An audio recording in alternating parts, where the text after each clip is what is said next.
Salut, aujourd'hui je vais te montrer comment utiliser un flux de travail Power Automate grâce à l'IA dans la nouvelle interface. On va faire un flux assez simple qui va récupérer les pièces jointes au format image et les enregistrer sur un dossier dédié de mon OneDrive. Toute la rédaction sera en anglais et le résultat nécessitera peut-être quelques petites retouches. Une fois le flux suggéré chargé, chaque clic te permettra d'avoir le détail, avec ici par exemple la détection de ma requête concernant les images, la création d'un fichier dans un dossier par défaut que je vais tout de suite préciser, ainsi que pourquoi pas l'ajout d'un message de notification dans Teams. L'ajout de certains blocs nécessitera soit des modifications manuelles, soit de compléter la requête par une demande via l'IA Copilot. Je vais par exemple ici préciser que je suis le destinataire du message Teams.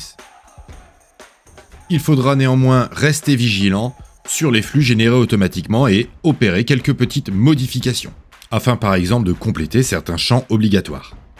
Je vais à présent ajouter un lien de partage OneDrive pour insérer ce lien dans le message.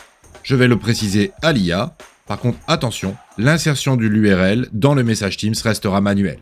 Une fois mon flux terminé, il me reste à le tester. Pour cela, je génère un mail contenant 2 pièces jointes, une image et un fichier PDF. Je patiente pendant l'exécution du flux. Je peux constater que seul mon fichier image a été enregistré dans mon OneDrive ainsi que le lien URL dans mon workflow Teams. Il ne te reste qu'à réviser ton anglais et à tester par toi-même l'intégration de l'IA Copilot dans les flux Power Automate. À bientôt pour une nouvelle astuce dans la Minute de Fred. Salut!